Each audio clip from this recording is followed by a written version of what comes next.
Well, as I've talked to you on the phone, and I've said on air a number of times to people who've kind of listened to me on different radio formats, I view everything, all world events, sporting events, I view everything through a faith lens.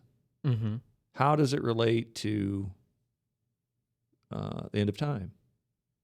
Right. And that's how I view news stories as well, is through a prophetic lens. Now, I'm kind of interested about you viewing sports stories through a prophetic lens. So what happens if the Cubs actually do win a World Series? What does that mean prophetically? That is, the Lord is coming. No. Now, Bradshaw would probably say that he might convert to Christianity. Yeah, I was going to say, if the Cubs that's win. the one instance where he might. Because I understand he's a very rabid Cubbies fan. It's funny how he's that is his religion, but he can't accept the reality of a God. Well, this is something that you can comment on if you want, or you don't have to. I know you're not a big NASCAR fan, and I guess this is more aimed at General Motors, government motors. So speak to it in that way if you feel so compelled. All right. But these are my thoughts, and as a NASCAR and Ford fan for almost 50 years, I have endured more than my share of seeing GM win championship after championship.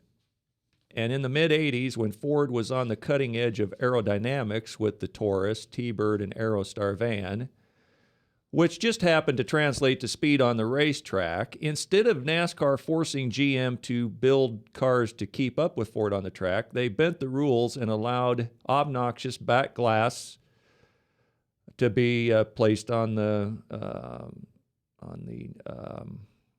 squared off windows of the Monte Carlos and smoothed out headlight buckets to be put on the boxy Monte Carlos. This is all in perspective for me now that 30 million GM vehicles are under recall, and there is 62 class action lawsuits against the company here and in Canada. You see, NASCAR aided and abetted GM to build junk, killing and injuring many. And more than that, many of these death traps were targeted at young girls ages 18 to 25, particularly with the Cobalt. If my daughter had been killed or injured because an airbag did not deploy due to the fact that a car company did not want to spend an additional 57 cents to build a better ignition switch, no money, no money would shut me up. But what really pisses me off is the whole time they built this crap, they rubbed it in Ford's face that you can't win without a Chevy. Well, GM is recalling cars back as far as 1997, and GM knew of this ill-fated strategy as far back as 1989, according to Marianne Keller, who is a Detroit automobile insider, her book, Rude Awakening. Now, I know that Ford is the red-headed stepchild in NASCAR, but was selling your soul to the devil worth it? GM and NASCAR have locked themselves in a blood pact, and they both have blood on their hands. All companies from time to time build lemons. The Ford Contour and Mercury mistake, as they fondly call it, mistake, comes to mind. But this was a strategy at the highest levels of government motors. It just disgusts me that the free market isn't allowed in this country, because if it was, GM would have been out of business long ago.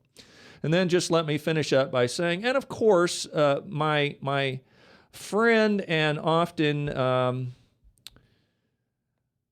bouting partner, Dave Despain, the host of Speed TV's Wind Tunnel, who I have went many on-air rounds with since the early 2000s, came off to me as one of GM's main apologists.